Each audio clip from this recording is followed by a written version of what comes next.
So this Uber driver, this lady gets beaten up by a guy. The news station contacts Uber about safety. No reply, won't answer. Isn't that typical?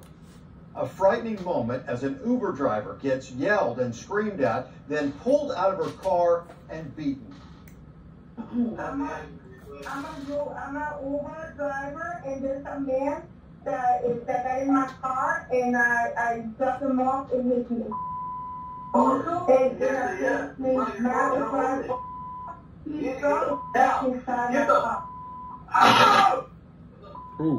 pain. Now, the Collier County Sheriff's Office says that Hunter Cook choked and beat the victim after the driver picked him up and drove him home. Hello again, I'm Russ McCaskey. I'm Amanda Hall. Uber's response to safety concerns is now facing scrutiny. The company claims to prioritize driver safety and has implemented several security features over the years. But significant concerns persist from victim Tanya Velazquez and many others. Wink News Investigates reporter Kelly Miller joins us live now.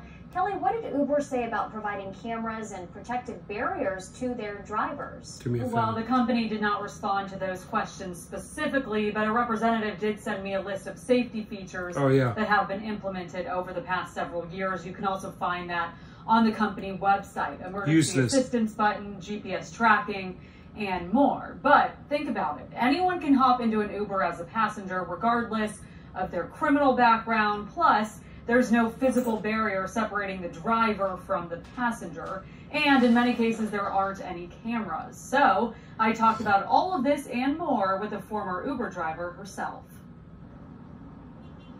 Safety is a top priority at Uber. That's the response. Right, definitely. Top priority. But do drivers agree? We have no voice.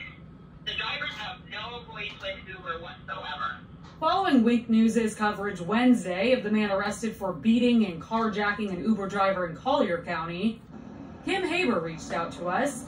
She told me about times where she felt unsafe and threatened by passengers and expressed frustration with Uber's response. They need to back us up and call and continue to investigate any of these problems that Haber believes Uber needs to do more thorough background checks on both drivers and passengers. Thank you. After all, anybody can use the app to catch a ride.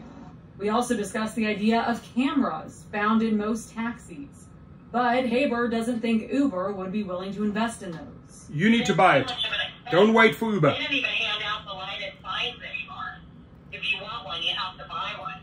Haber also believes Uber needs to change its policy that allows passengers to call for rides on behalf of others. You have to have the actual account, and it's got to be in your name, and you've got to be that person getting in the Uber. No more calling Ubers for friends, family. Thank you. No third parties. Listen to her, Uber. I reached out to Uber and asked if a representative would be available to discuss these proposals. Uber denied my request. Denied? How much do you care about the safety? I stopped by Bluebird Taxi in Fort Myers. So they denied to answer those questions. That is how much Dara Khosrowshahi and his trash executive team and that bunch of trash investor group cares about your safety. Keep on hammering them, club them left, right, uppercuts, hooks. 15 rounds. We got to win this one, my friends. Be relentless. And please, the way we get to them, share, share, share. Get it out on social media. Tweet it, Facebook it, thread it, Instagram it, whatever you have to do. YouTube it. Expose these fools. What did they do about safety? How did they answer the questions? Nada, niente, nichts, niet. Right? They did zip. Hammer them, my friends. Your comments, please.